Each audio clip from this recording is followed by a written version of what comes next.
बहराइच में भेड़िए का आतंक खत्म क्यों नहीं हो रहा। इस बार भेड़िए सीधे घर के बरामदे तक आ गया। जानिए कैसे एक मां की चीख ने इस वारदात को दुनिया के सामने लाया और क्यों 4 भेड़ियों में से तीसरे को पकड़ना प्रशासन के लिए चुनौती बन गया है। नमस्कार, आप देख रहे हैं द रियल बुलेटिन। और आज हम आपको उत्तर प्रदेश के बहराइच से आई एक ऐसी भयानक खबर से रूबरू करा रहे हैं जिसने पूरे इलाकों को दहशत में डाल दिया है। वह आतंक है जो जंगल से निकलकर सीधे घरों के बरामदे तक पहुंच गया है। बहराइच में भेड़ियों का कहर थमने का नाम नहीं ले रहा है।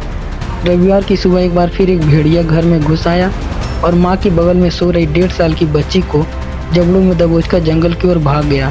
घटना के बाद इलाके में मातम और दहशत का माहौल है। यह रोंगटे खड़े कर देने वाली घटना बहराइच के मुख्यालय से करीब 40 किलोमीटर दूर कैसरगंज इलाके के कंदौली गांव की है। प्रत्यक्षदर्शियों के अनुसार यह वारदात रविवार के करीब 5 बजे हुई।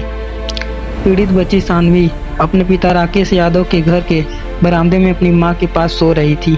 राकेश यादव बताते हैं कि वह उस समय पशुओं को चारा दे रहे थे और जैसे ही भेड़िए ने मासूम बच्ची को अपने जबड़े में दबोचा, उसी समय बच्ची की चीख निकल गई। इस चीख ने मां की नींद तोड़ दी। मां की आंखें खुलते ही मंजर डरावना था। उन्होंने शोर मचाया। परिजन और ग्रामीण फौरन लाठी डंडे लेकर दौड़े, लेकिन तब तक भेड़िया बच्ची को उठाकर जंगल की ओर भाग चुका था। ग्रामीणों के पीछा करने के बावजूद भेड़िया बच्ची को लेकर करीब 200 मीटर दूर तक भागने में सफल रहा।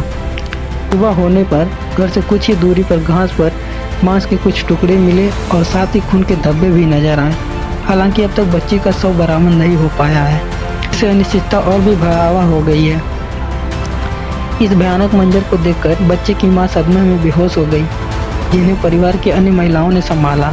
पिता राकेश यादव का रो रो कर बुरा हाल है। सूचना मिलते ही पुलिस और वन विभाग की टीमें तुरंत मौके पर पहुंची। स्थिति की गंभीरता को देखते हुए ड्रोन और डॉग स्क्वाड की मदद से बच्ची की तलाश में सघन सर्च ऑपरेशन जारी है। यह घटना बहराइच में भेड़ियों द्वारा किए गए हमलों की श्रृंखला में एक और कड़वी कड़ी है। वन विभाग के अनुसार इस इलाके में कुछ 4 भेड़िया आतंक मचा रहे थे। विभाग ने कार्रवाई करते हुए 2 भेड़ियों को मार गिराया था। एक अन्य भेड़िया गोली लगने के बावजूद पकड़ से बाहर है और चौथा भेड़िया ऐसा है जिसे वन विभाग अभी तक ट्रेस नहीं कर पाया है।